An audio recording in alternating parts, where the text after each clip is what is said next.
Today's daf we're going to be learning is Zevachim daf Gimel.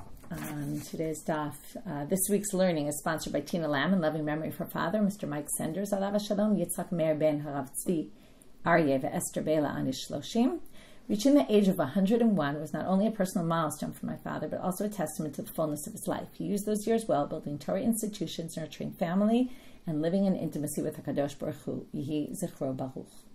Today's daf is sponsored by Lisa Malik and Adi Weiner, in loving memory of Lisa's grandmother, Regina Post, Zichrono Livracha. Babi Gina was the one who insisted on her grandchildren going to the Yeshiva of Flatbush, and was especially proud of her two granddaughters who were Hebrew valedictorians. She would be so proud to know that one of her namesakes, Rivka Gottlieb, made Aliyah, that she now has 6 Israeli grandchildren and 3 Israeli great-grandchildren. May the memory of Rivka Bat Shmuel V'Chava be for a blessing. Okay, with that, we'll get started. Today, I'm going to do something a little different. I hope you'll all like it, which is I'm going to share my screen. I have a study guide for today's daf, and I'm going to share it in a bit of a different manner. And I hope that you will enjoy the new look. Okay, so let's just review what we did yesterday. We started with this very important law that we're going to deal with a lot for a while, which is this idea of doing a korban shelo lishmah. Today, we're going to give it a term, shinoi kodesh, as opposed to shinoi balim. Shinoi kodesh is switching the kedusha from one sacrifice to another. Shinoi balim, and today we'll even talk about what if you switched it to not a korban at all, but you said I'm just going to slaughter it for the sake of slaughtering an animal to eat. And shinoi balim is they have intent for a different owner. That's also a disqualification. It was my korban, and the Kohen slaughtered it thinking it was for somebody else. Also disqualifies it, but we're going to learn about some differences. So that was the first halacha that we had in our Mishna, where we basically say the korban is kasher, however, it didn't work for the Baalim. And then we said, except for some exceptions to the rule, and one of the main exceptions, which we're going to deal with today, is a sin offering. Also the Pesach, Bismano, and then some people said the Asham, and there were some other different opinions. But the mainstream opinion is the first one, which is Pesach, when it's the day of Pesach, where the Korban Pesach is supposed to be brought on the 14th in the afternoon, or maybe even in the morning, and the sin offering. Those are disqualified completely. Then we went to first question, why is this word Ella, and that we dealt with. The next question we had, which we were kind of in the middle of, we resolved, but if you remember, it started off with Ravina said to Rav Papa, you missed all the action in the Beit Midrash yesterday, when Rava came in and raised this great contradiction between the lo lishmah, between the stam. What about a korban that was done stam without any intent at all? He says it's good, but in get, it doesn't work. And why is that? And he resolves the contradiction, and he says, right, there's a difference between the two. Then the Gemara wanted to know, okay, firstly, how do we know that in a korban, it doesn't have to be lishmah? So we tried a bunch of options. We eventually had the Tanai Beitin, that the Beitin recommended to everyone, better off, right, less is more, better off not doing it lishmah at all, l'shem anything, because you might accidentally mess it up once you do it in the name of something. Then we had started the end of the daf with, how do we know that get has to be lishmah and that stam doesn't work? Lishmah and get is different, as we said, from the lishmah and korbanot, because korbanot can be done without any intent at all. It's only when you mess up the intent that you can, do the wrong intent, it can mess it up. But without any intent, it works. Where get, it doesn't work that way. The get has to be written specifically in the name of this woman, and we learned this already in Masechet Gittin, so we know. But right now, the Gemara is going to have 5 attempts to prove it, okay? So now I'm going to share my screen. I'm going to share it a little differently. Hope you like it. Okay. Here's the share screen. So now we're going to use the study guide in the background for the rest of the daf, and we're going to see the structure of today's daf. So the first question is, where do we get that baget is pasul? Okay, for those whose Hebrew isn't good, sorry that the study guides are only in Hebrew. It's not so easily doable to do them in English, but it will hopefully at least help you see the structure, even if you don't understand all the words. Okay, ditnan, and obviously I'll be translating, so you won't have to worry. So the first Mishnah we read yesterday, I'm not going to review the whole thing, but you're in the shuk and you hear a sofer calling out, so-and-so, divorced so-and-so, and he's just reading his document. You say, that's me, and anyway, I wanted to divorce my wife. Hopefully it wasn't like the power of suggestion, and the guy said, good idea, I'll divorce my wife. But assuming, right, he was planning to divorce her, and he said, let me just use that get. Well, pasula gareshbo. It doesn't work because it wasn't lishmah, but in the end we said, no, that could be like Rav Papa, because Rav Papa said that's just because they didn't even write the whole get for the intent of a get. They were just practicing. They were writing practice documents. That you at least need intent. You might not need intent. Now, you do, but you can't infer from here, you might not need intent for the woman, but you definitely need intent that it be written as a divorce document. And this was just a practice document, not meant to be used at all for a get. So that's at least a way to say, no, in the end, it is the case that you need to be lishmah, but we have no way to prove it from here, so we move on. Elameha, the last two words of daf bet, amud bet, elameha. We can learn it from here. And these are all Mishnayot and Gittin. Yeter alkein. In addition to that, here's another case. Now, these cases are kind of absurd cases. They're more likely just theoretical, but they're trying to get to an idea. Yeter alkein, katav l'garesh d'ishto v'nimlach. Okay, so we have another case where a man decides to divorce his wife, writes up a get, and then decides, you know what, I'm not going to divorce her. Mitz'el beniro, one of the people in his city happens to find him, v'amarlo, and says to him, you know, I heard you were going to divorce your wife. I see you have this document. And lo and behold, shmi kashimcha, shem ishti kashem ishtecha, my name is like your name. My wife's name is the exact same name as your wife. Pasula gareshbo, right? And he obviously wants to use the get that's already written, right? He could save money, maybe get half price. You know, the guy's willing to sell it to him or maybe even give it to him. Well, because remember, they had to go to a sofer to write it up. It wasn't so easy, even nowadays, right? You need a sofer to write it up. Pasula gareshbo. You cannot use that. So here you have it. It wasn't written l'shem haisha. This looks like a good, perfect proof. Except that I told you that we're going to have 5 attempts till we actually succeed. So they're obviously going to reject us, to which they say, this is different. Stam maybe would work. This is worse than stam. Why is this worse than stam? Because it was intended for a particular person. And now, intik means it got disconnected. In other words, it got disconnected from gerushin of that person. That already makes it much worse than stam. Okay, if it was just written stam for the name of some woman and man without anyone in particular in mind, maybe that would work. But this was written, right, like maybe someone wrote it thinking, maybe I'll find, you know, and if you remember Gittin, it was always like Yosef and Shimon, and, you know, divorce is like a very classic name. And he wrote it thinking, you know, it's like when you go into a store and they have all those things with your name, you could buy like a keychain, you know, they just like have a lot, figuring there's a lot of people with those names. So maybe that would work. This one kind of got uprooted from its original intent. That might make it worse. Okay, yeter alkein. Getting to more absurd cases. We have a man who's married to 2 women with the same name. Okay, you can imagine the confusion that would cause in the household, but forgetting about that. Katav l'gareshet hagdola, maybe he couldn't take it anymore, so he decides to divorce the older one.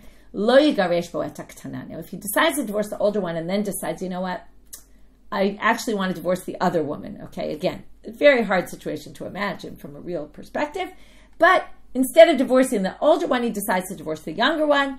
But lo and behold, they have the same name. He wrote it for both of them. That should work. But no, he can't do that. Okay? So this doesn't work. Why not? We think because stama lishmah, right? Stama lishmah. But this is the same as the previous case. So the Gemara rejects it in the same way. Right? This one was supposed to be for the older one. And then he decides not to use it. So that already ruins it, because now we're switching it from one to the other. But if it wasn't intended for anyone in particular, maybe it would work. That brings us to the next case. Okay, if you want more absurd. If he says to the sofer, Ktov, listen, I have 2 wives with the same name. Okay, both of them are named Rivka. And okay, so just write Rivka. And I'll figure out when I get to it, you know, which one of them I want to divorce. That's why it's a little absurd. You know, he just knows he wants to divorce one, doesn't know which one yet. Pasul l'gareshbo. Okay, he cannot use this get. Now here, that's a good case of stam, right? Because it was written really stam. Well, not really, the Gemara says, because dil mashane hatam de'ein breira. Okay, what's breira? Remember, we've learned breira many times. For those who this is not new to you, so breira means that I can come now and basically say that what was, right, what I left open back then, I can decide on it now, and it can be as if it was back then. Now that would work perfectly in this case if you say there's breira, because right, he leaves it open at the beginning, he decides at the end, it's as if retroactively it had worked, and then it was as if it was written lishmah. But here, we could say that maybe the person who wrote this, the reason why it doesn't work is specifically because they hold we don't go by breira. We don't use the laws of breira. It's not valid. Now, Rashi adds this other point here, that it's griyah mistam. Okay, so just like all the other cases, it's worse than stam. Why? Because shema b'sha'at, like what does it mean, ein breira? Why can't we later say that when we decide later, it's as if retroactively it was good, that it was what we meant earlier? Because maybe lo haya b'da'ato shel ba'al lezo v'intek l'shem ha'acheret.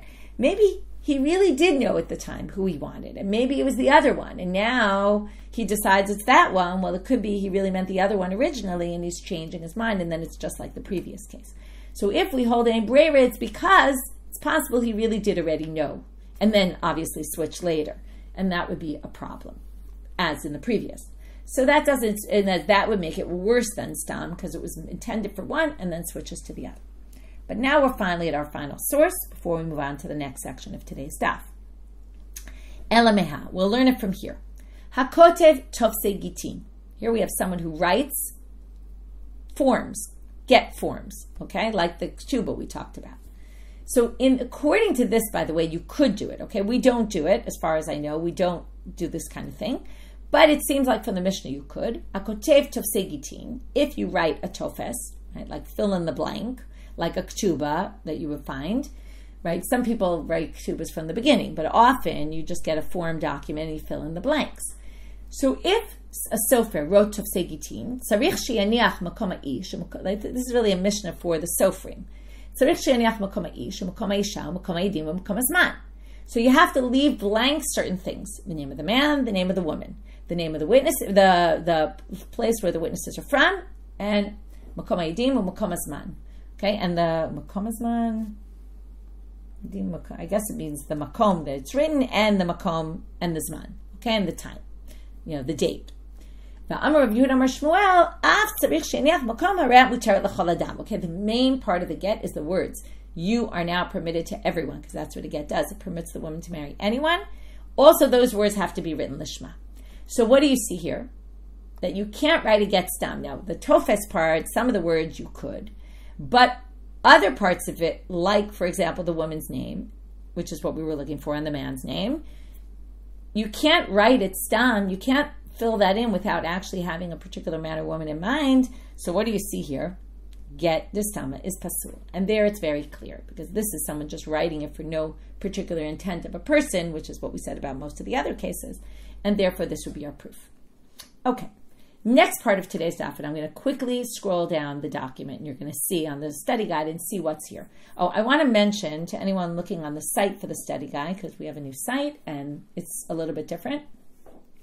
So if you look on the site for the study guide, you'll find it at the top where it says the title, Zevachim 3.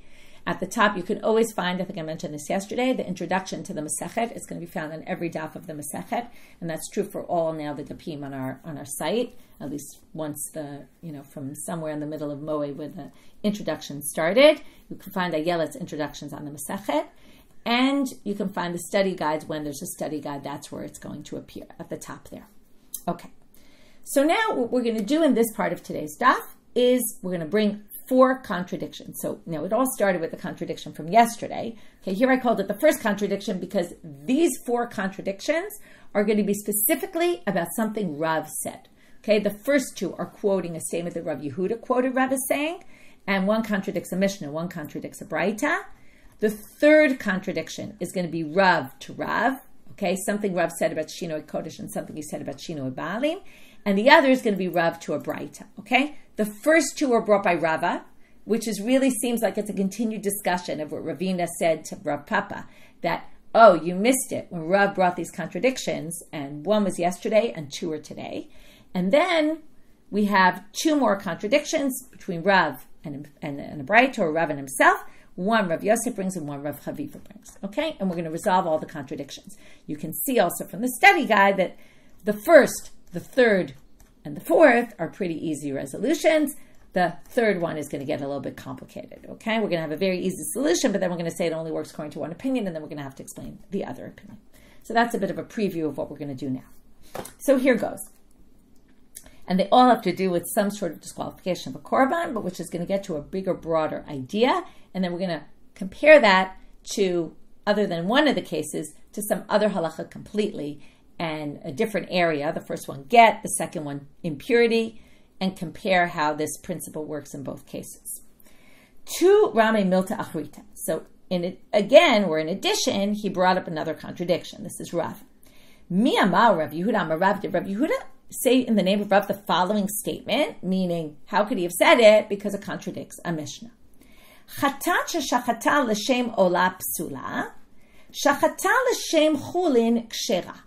Okay, this is a very interesting halacha.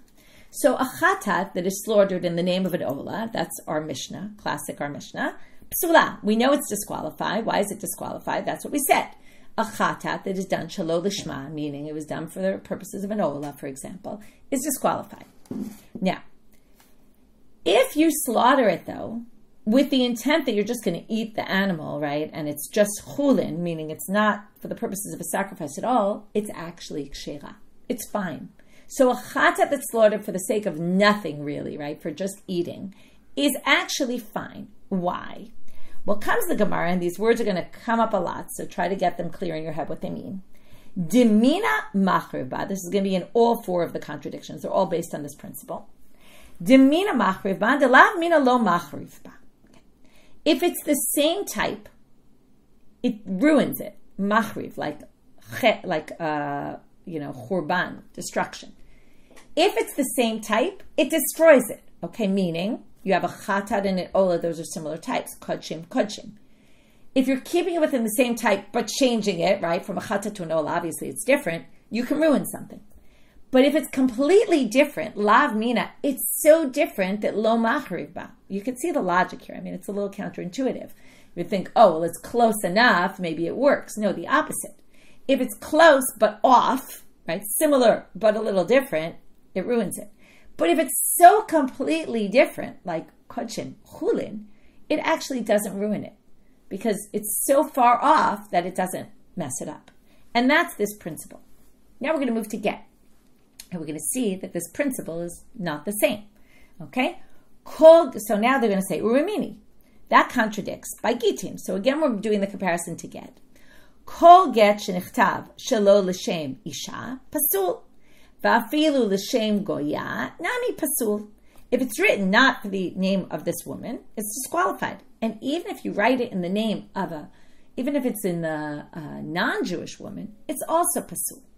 Okay? Now, you would think a non-Jewish woman is so different that it wouldn't ruin it, according to this principle. But you see, it does ruin it. So that goes against what we said. Shachata l'shem chulin should be comparable to, they wrote a get for the name of a non-Jewish woman. Now, why is a non-Jewish woman so different? Not because Jews and non-Jews are different, but for the very simple reason that there's no Gittin and Kiddushin for non-Jewish people. Okay? It's not a realm that they don't get gets and kiddushin, right? It's not something that has a comparable, right, there. They don't have a get, they don't have a kiddushin. So the whole concept of get, kiddushin doesn't apply to them. So it would be something completely so out there, it's like taking a sacrifice and doing it l'shem chulin. And yet, in our case, it works, in the shchita l'shem chulin, and in the get case, it disqualifies it. To which the Gemara answers an obvious answer based on yesterday's sugya, which is, no, that's not right. Based on what we said yesterday, okay, Vishane, shane means, and he resolved the contradiction. We're going to see that word over and over today, because every time we have a contradiction, we're going to say Vishane, and he resolved it. Get, if you take a get, dal means get rid of, dal goyamine, havale stama, ustama pasul.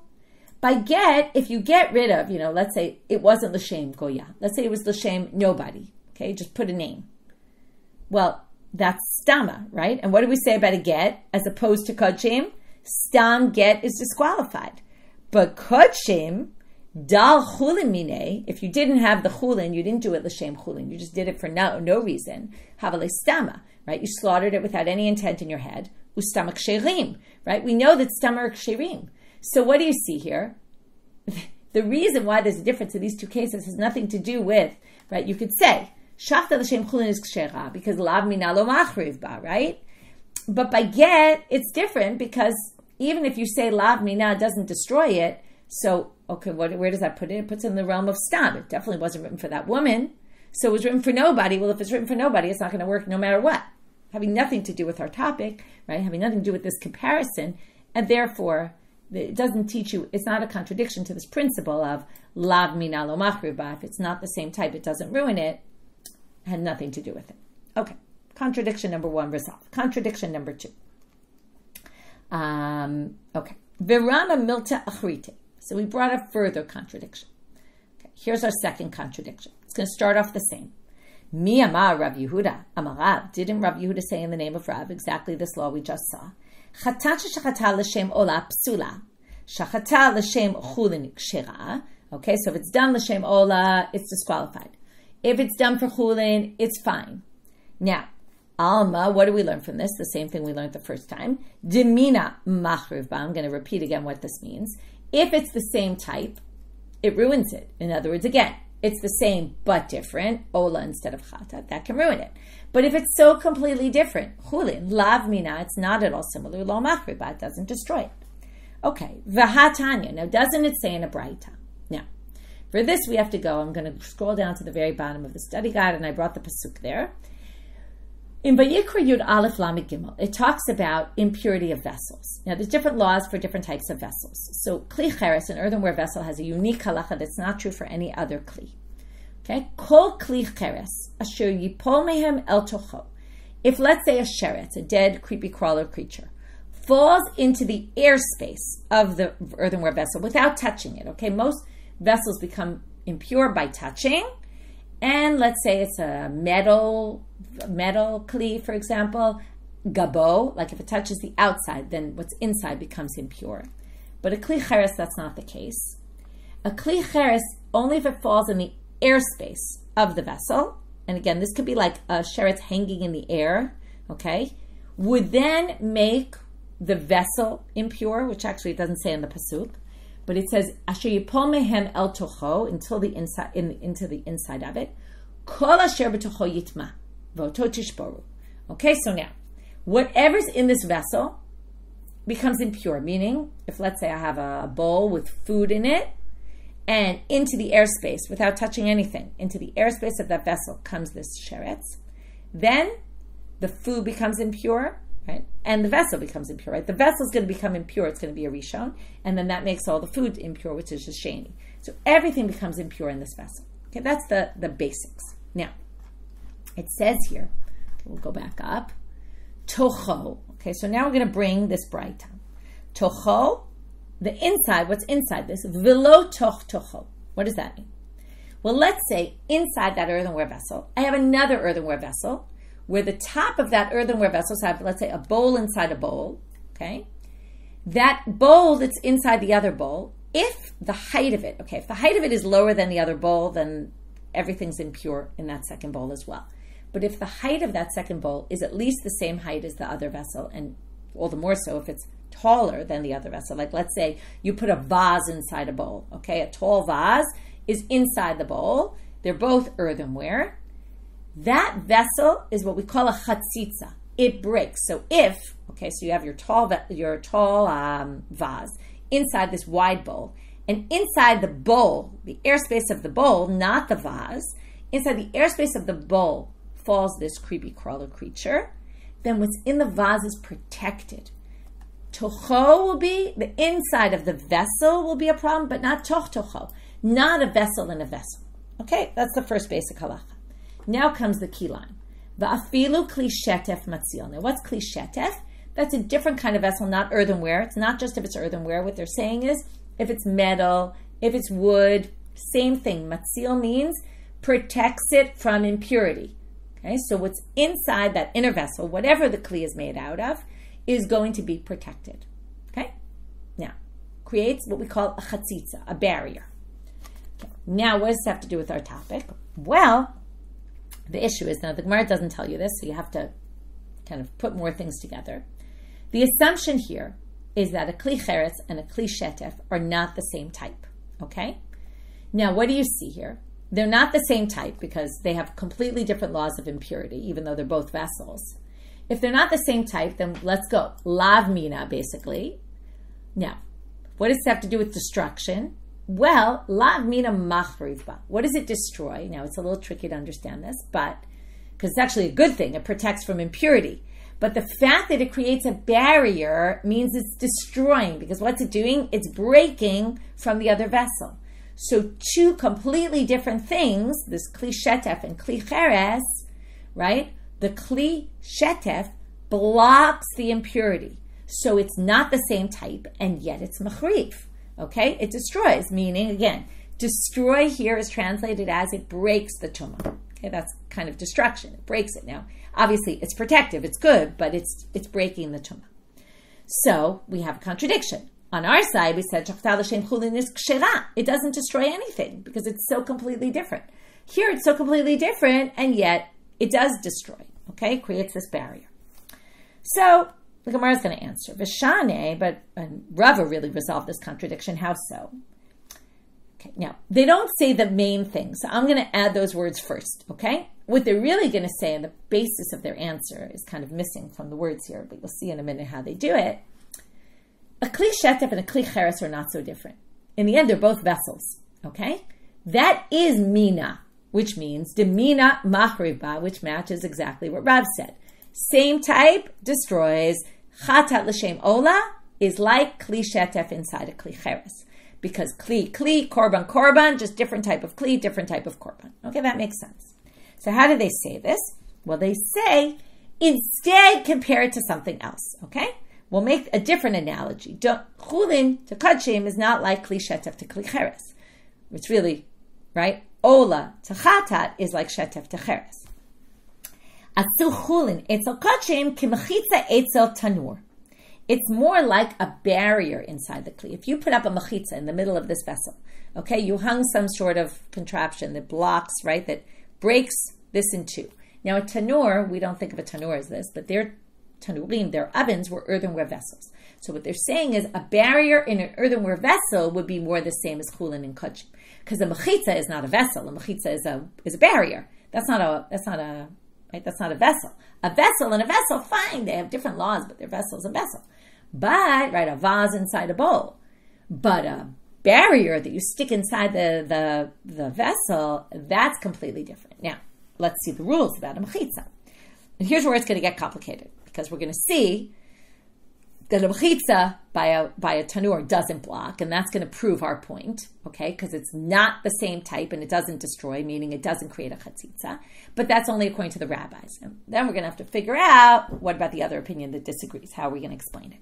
But let's start with the first that's very easy. So, ma mechitza etzel tanur lo mahanya klal. A mechitza in a tanur doesn't help at all. What does it mean it doesn't help? It means that if a sheretz falls into the oven, and even though there's a barrier and it only falls on the left side, what's on the right side is impure as well. Okay? It doesn't create a barrier at all.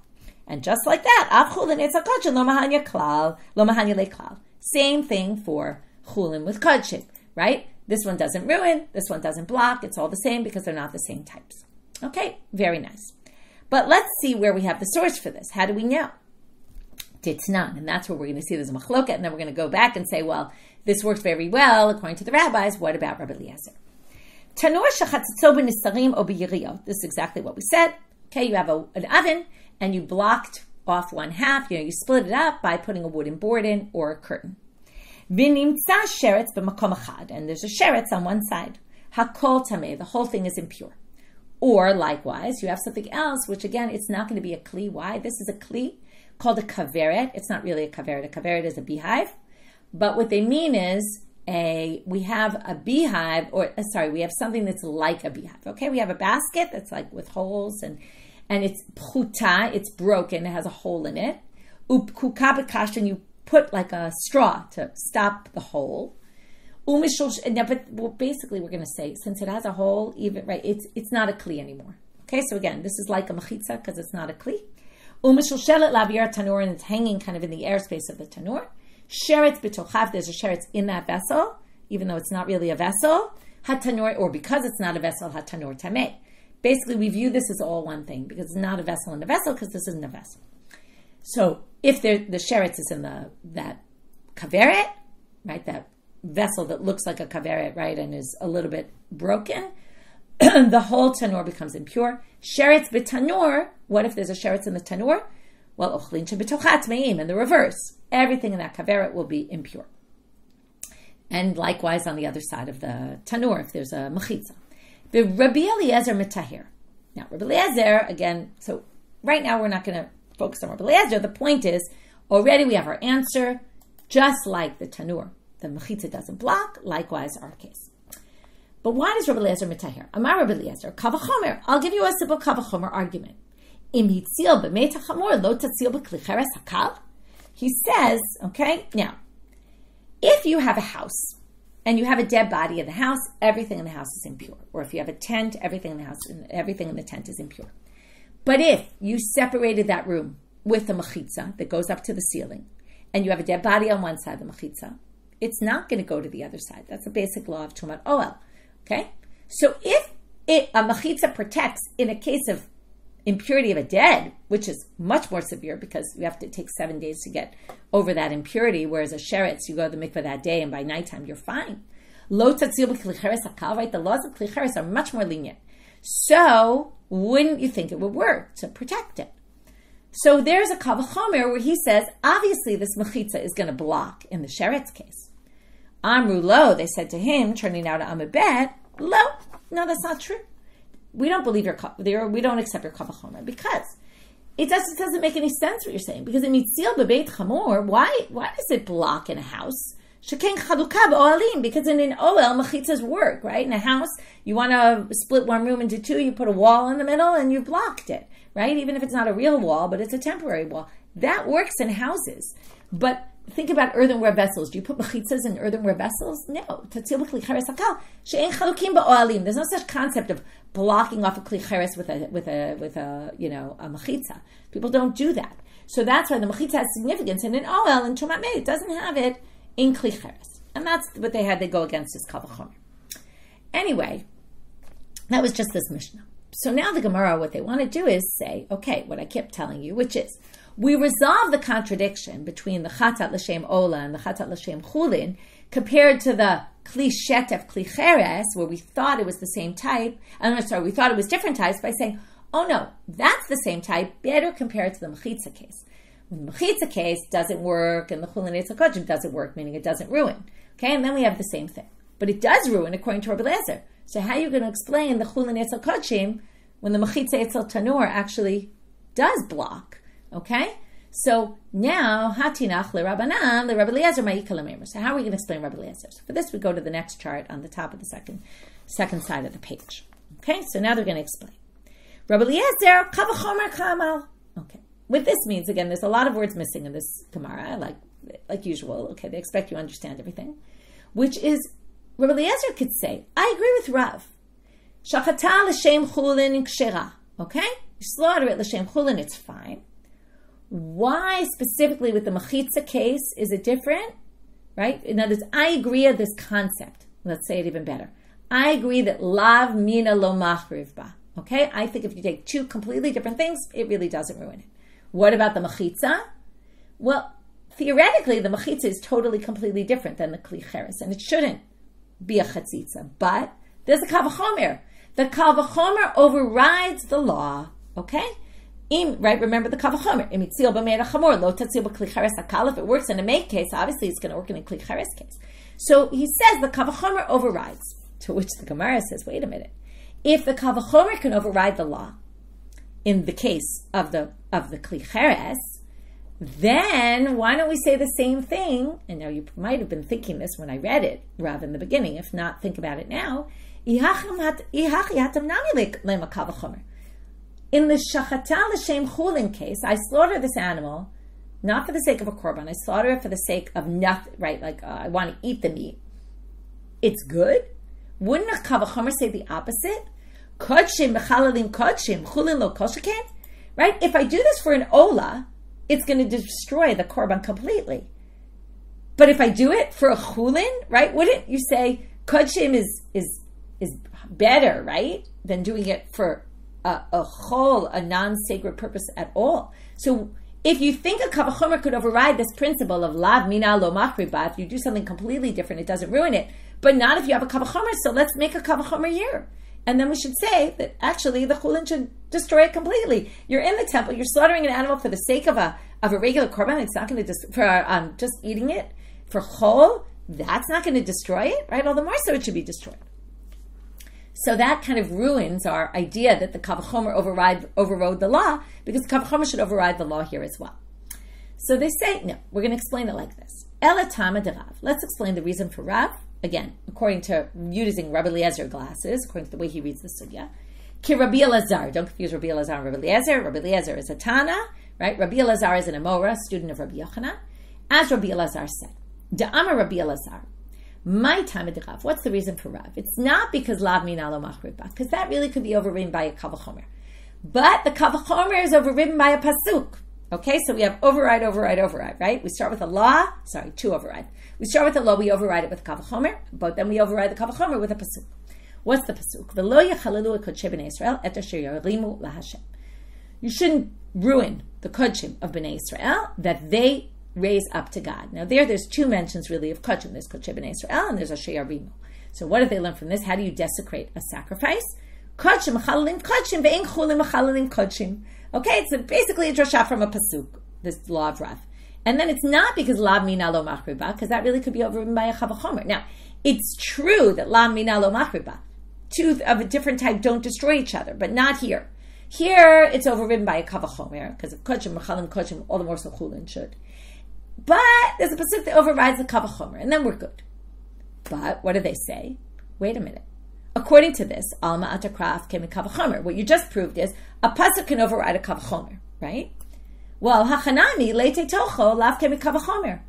Why don't we then use the law of Tocho to override the Kavachomer in the law of the other one, and say basically the Tocho will come to say, okay, so now where were we? We had the case of Mechitza, and we said Mitzil b'meir achamor lo tatzil b'klei cheres hakal.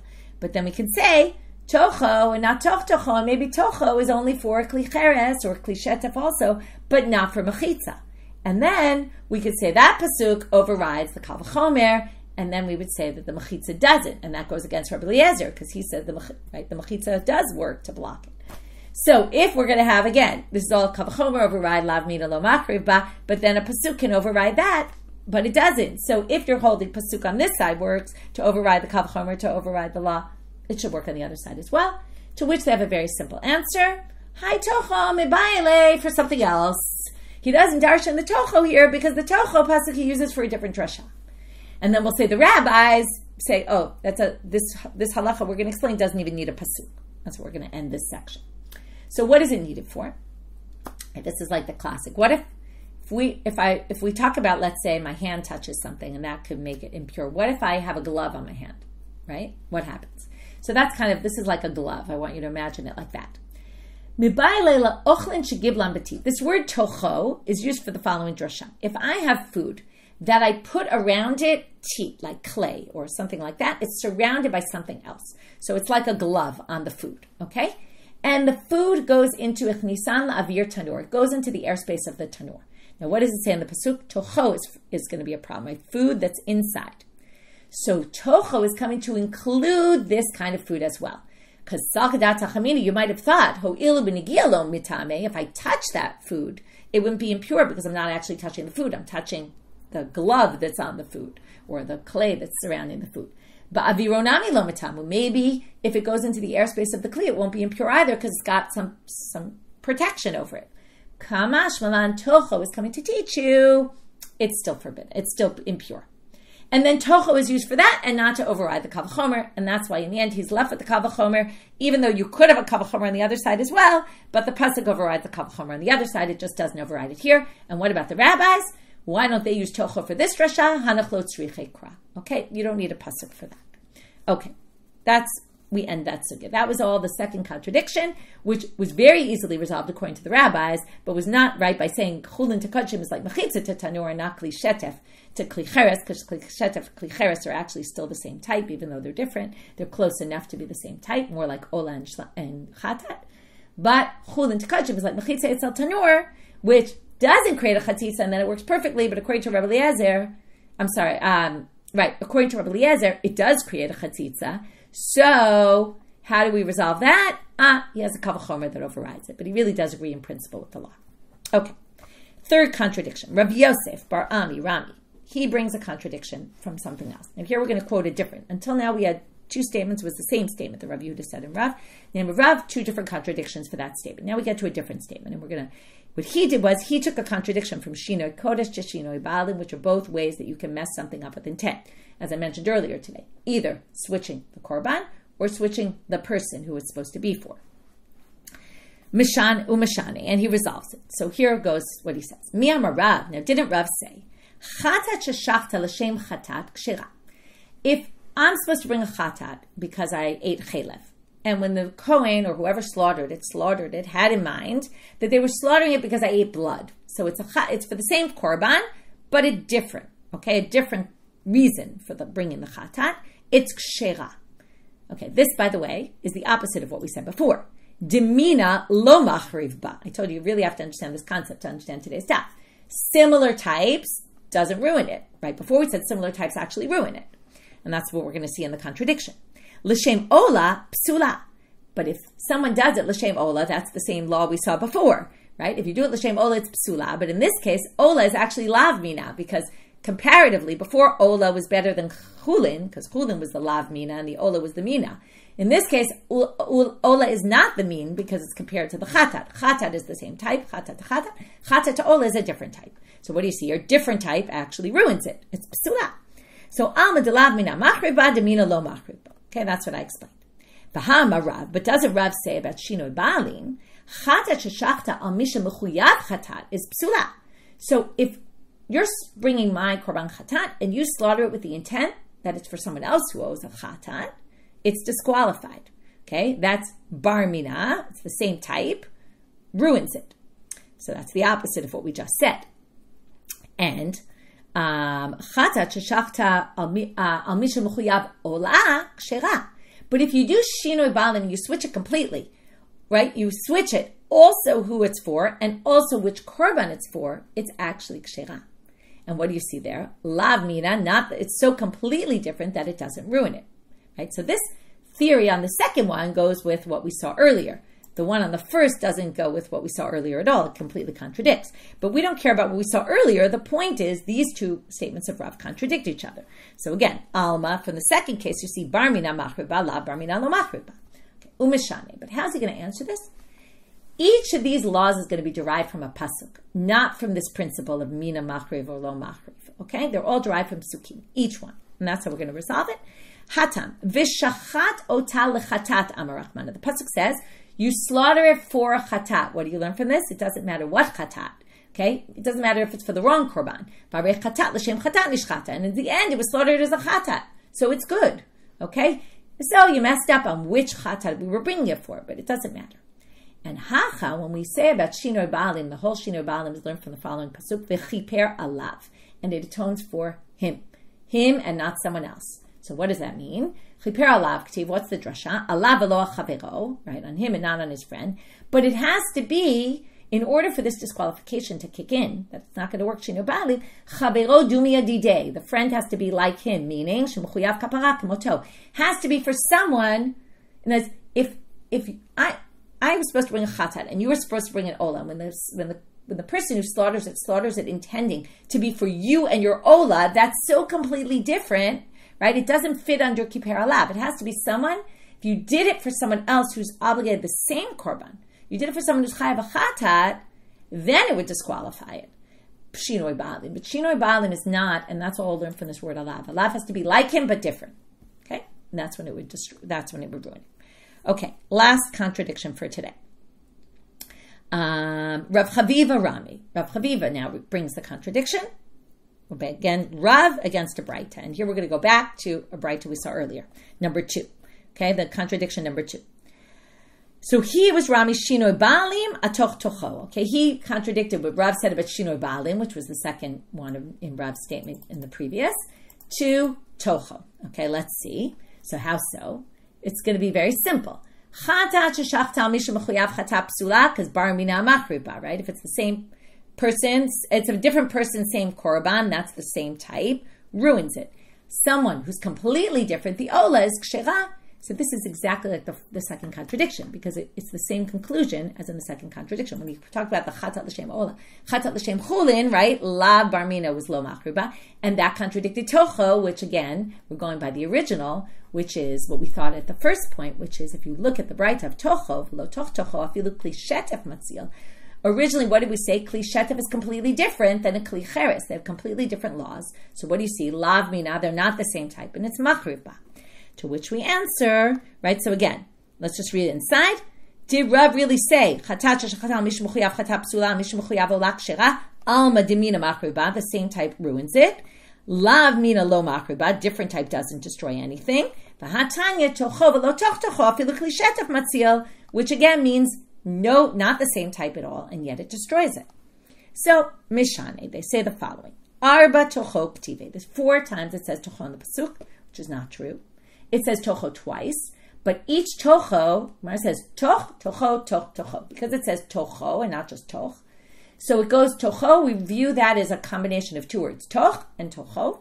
So we count each one twice, so we have 4. Each one is coming for something different, and the last one is relevant, and that's how we'll end today's daf. Chad legufo. One is coming to teach you the main law in this pasuk, which is kol asher b'tocho yitma. Everything in the pasuk is impure, meaning the food. Chad l'gzera shava. They do a gzera shava from one to the other. Just like the food is tameh, also the kli becomes tameh. From, again, this is all when something enters its airspace. Chad tocho shel zev v'lo tocho shel achil. This only works for cheres, earthenware vessels. It doesn't work for metals, wood, anything else. And finally, idach tocho v'lo toch tocho v'afilu kli shetev matzil. This is what we learned earlier. It's a derivation from the pasuk. It has nothing to do with lav, mina, all that. It's derived from the pasuk. Right? We had 2 answers to this. One was it really is the same type, but the second answer was it's right according to Rabbi Eliezer. There's a pasuk tocho v'lo toch tocho afilu kli shetev matzil. Tocho is a problem, not toch tocho, and not only not toch tocho. Even some other kind of vessel protects, right, from the tumah, from getting there. And that's just a drasha, and with that we end with our resolution to the 4th contradiction. So today's daf is going to be very easy to review, especially with the study guide. The first question was, get stama de pasul, where do we get it from? We had 5 possibilities till we finally found the right Mishna that really taught that halacha, that a stam get doesn't work, right, a get that's written not really particularly the Shema Isha Azot.